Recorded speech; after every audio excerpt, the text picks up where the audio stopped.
Nakarating sa kanya yung sulat mula sa PAO for mediation. Natakot siyang sampahan ko siya ng vowsy at gusto niyang ayusin namin ang pagsasama namin. Sinabihan ko siya na mag-antay siya ng pagharap namin sa PAO. Sinabi pa niyang payag siyang magharap kami kung for legal separation, pero kung sa kaso ay hindi.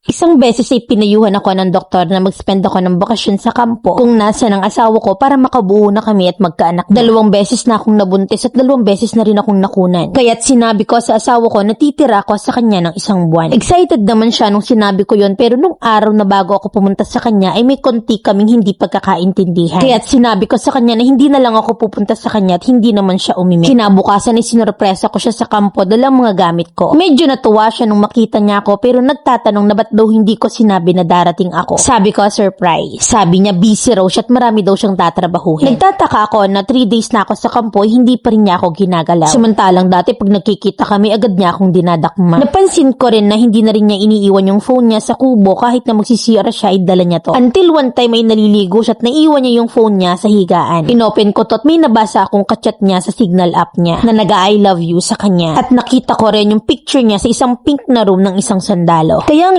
iniisip ko ay room yan ng isang sundalong babae. Dahil may kagamitan ng army. May picture din mula sa katrabaho niyang babae. Tinanong ko sa kanya kung sino yung kachat niyang babae at ang sabi niya sa akin ay wrong send lang daw yon. Tinanong ko rin siya sa kwartong yun at ang sagot niya sa akin ay division daw yon. At kung bakit may picture siya nung babaeng yun, sabi niya pang-asar daw niya yon sa office. Bigla niyang hinablot ang cellphone niya sa akin at nagmamadalit inirase ang conversation nila. Pati na rin ang picture sa halata ko sa kanya yung kilos at pagkailang. Kinagabihan ay sinubukan niya makipag-love making sa akin na siyang inaantay ko naman dahil that time ay fertile ako. Ininom ko na rin yung gamot na pampahealthy ng egg cell na nireseta sa akin ng doktor. Sa kalagitnaan ng love making namin, biglang nabali ang matigas sa sanga niya. Na napaisip ako, hindi na ba ako attractive sa kanya? Pero parang siya pa yung napahiya at siya pa yung nagalit sa akin. Kaya't natulog kami ng malamig ang isa't isa. Pero bumawi naman siya nung madaling araw. Kinaumagahan ay sinabi niya na baka daw dala lang daw yun ang stress sa work niya at ang dami daw nilang work sa office. Inintindi ko siya at pansin ko na baka nga stress lang siya sa trabaho. Kaya naman ginagabi palagi ng pag-uwi sa kubo. Napansin ko na nagbe-vape na rin siya at kaya't sinabihan ko siyang hindi yun healthy. Na gayong gustong-gusto niyang makabuo kami ng baby. At doon ay nagalit siya sa akin at lahat na lang daw ay bawal. Na papaanong hindi pagbabawalan na stress na nga siya sa work. Stress pa sa puyat sa ML. Lalo na kapag natatalo siya, palaging mainit ang ulo niya. Nung gabing yun, inintay ko siya sa kubo pero 11:30 na ng gabi, hindi pa siya dumarating. Kaya't pinuntahan ko siya sa office nila. Naabutan ko siya na nagtatrabaho sa labas kasama yung babae na may picture sa kanya. Nagtatrabaho silang dalawa na masaya na parang may something sa kanilang dalawa. Pero inignore ko yun. Umupo ako noon sa tabi ng mister ko habang minamadali ng babae at itinatype sa computer yung idinidikta ng asawa ko. Nasabi ng asawa ko, tinuturuan daw niya si babae na mag-liquidate at kung papaano yung formula sa Excel. Pero nung binaling sa akin ng asawa ko yung attention niya, nakita kong natapos agad ng babaeng yun ng trabaho niya. Sabi ko, ay alam naman pala niya eh. Nagpaalam sila sa isa't isa na parang nanginginig at naiilang si girl. Kami naman ng asawa ko ay bumalik na rin sa kubo. Kinaumagahan ay nagising ako sa bisig ng asawa ko na gumagalaw-galaw. Na yung pala umagang-umaga naglalaro ng ML. Sabi ko sa kanya, ang aga ah.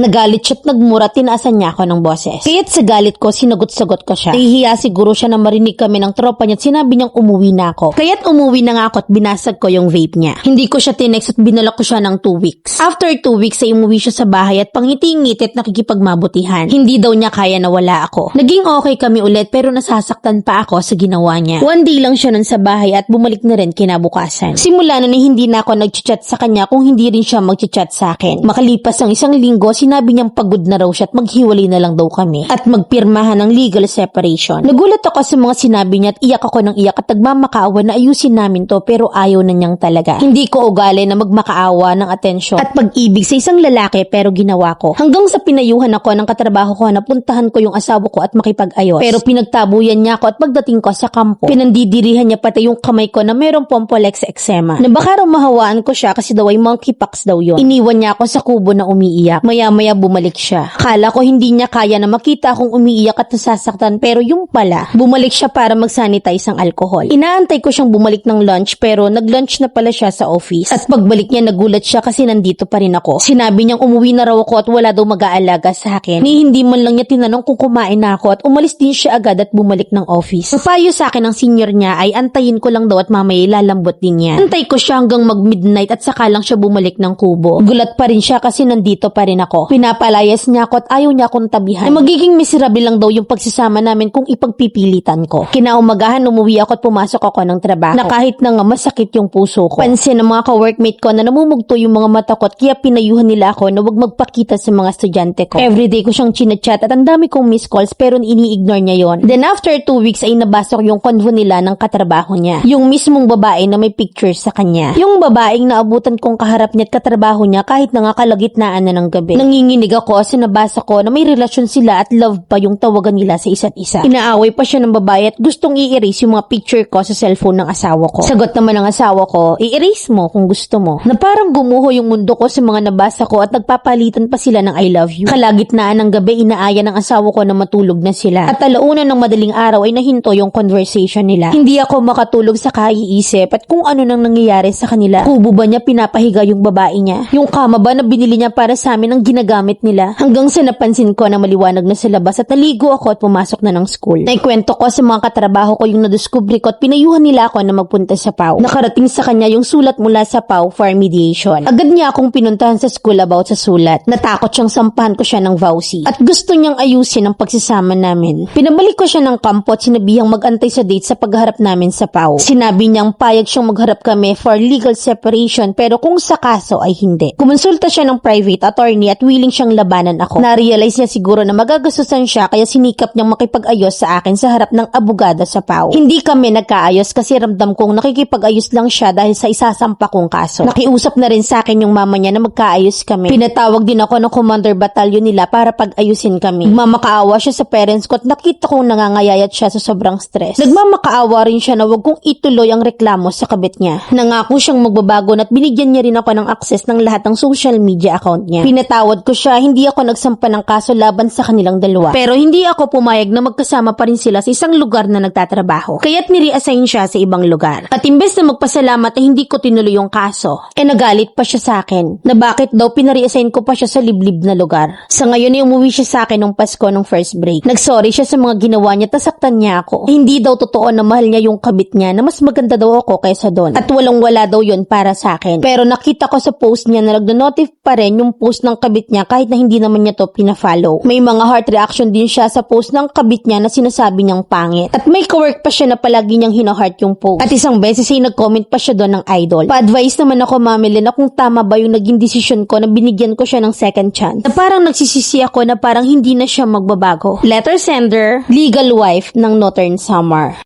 May iba palang nirarasyon na ng sperm kaya pagdating sa'yo, lisaw na. Nakakarupok talaga ng sangayan. At kahit nasa outer space, sa talahiban man yan, or sa liblib pang lugar, mangangatit mangangatian. Ako'y hanga na Kunting-kunti na lang sayang at hindi pa natuloy. May cheater na sana na nabigyan ng leksyon. Ilang sundalong cheater pa ba yung papaboran nyo? 3 sundalong cheater na yung nabasa ko, ending laging udlot ang kaso Ngayon, tinatanong mo sa akin kung tama ba yung naging desisyon mo. Kung pakiramdam mo na dihado ka pa rin, lugi ka pa rin, at hindi mo maramdaman yung loyalty, pagsisisi, yung pagmamahal na dati sa'yo lang, mali na binigyan mo ng second chance. Nagno-notif pa rin yung pangangabit niya, pag-heart niya sa post ng ibang babae. At simpleng comment, binibigdil mo na. Look what happened sa'yo. Nagkaroon ka ng trust issues. Nawala yung peace of mind mo at napalitan ng maraming pagdududa. Higit sa lahat, yung dating 40 watts na pagmamahal naging dim light na. Yan ang napala mo sa second chance na binigay mo. Hindi ba masaya, nakakaluka? So eto na lang. Total naman andyan ka na Nang hindi naman napamarisan at maubos naman sila, na kapag inulit niya pa, utang na loob, tuluyan mo na.